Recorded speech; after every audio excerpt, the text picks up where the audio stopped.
Job माझा continue चालू होता. आतमध्ये घेऊन गेले एंडोस्कोपी करायला, तिथून लगेच बायडिंग केलं, ऑपरेशनला टाकलं.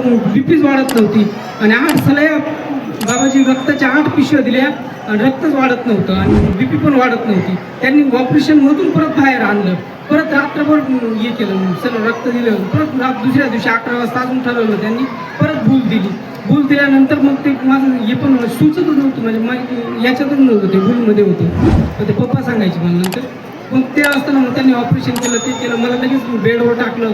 मला 4 तारखेला सूज आली ना. असं झालं की माझं जप, म्हणजे मी जेव्हा रात्री 12-1 वाजता मला आयुष्यात डोळे उघडलं तर मला असं वाटलं बाबाजी माझ्या डोक्याचा हात फिरवत होते आणि माझं जप चालू होतं, तोंडाने जप चालू होतं. असं डायरेक्ट बाबाजी माझ्याजवळ बसलेले, असं झालं.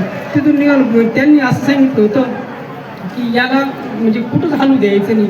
मग 2-3 म्हणजे 5 दिवस झाले सर्व.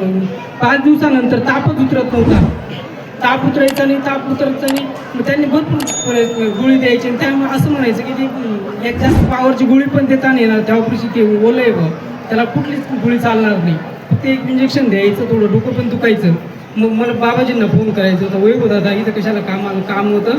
रात्री 12 वाजता बाबाजींचा कार्यक्रम संपला आणि मला फोन केला. फोन आला, बोललो, म्हणजे मिसेस बोलली, मी बोललो. लगेच दुसऱ्या दिवशी सकाळी डॉक्टर चेक करायला, ताप पण उतरून गेला, सर्वच झालं. फक्त डॉक्टरांनी सांगितलं याला कुठंच हालू द्यायचं नाही, घरच्या बाहेर हालू द्यायचं नाही मला. आणि आत्ता तुम्ही एवढ्या लांब 100 किलोमीटर प्रवास घेऊन जाता येणार नाही. तर मग सुट्टी झाली, 7व्या दिवशी सुट्टी करून मी बहिणीकडे 3 दिवस राहिलो. नाही म्हटलं मला शिवटेकडे जायचं आहे. घरून गाडी बोलवली, परत तिथून नाशिकहून डायरेक्ट शिवटेकडे तुमच्या दर्शनाला आलो. दर्शन केलं आणि त्या दिवसापासून मी आजपर्यंत म्हणजे 15 दिवसात सर्व कामं करायला लागलो. आता अनुष्ठानला पण बसलोय बाबाजी. आणि 6 महिने मला घरातून बाहेरच निघू द्यायचं नव्हतं. धन्यवाद.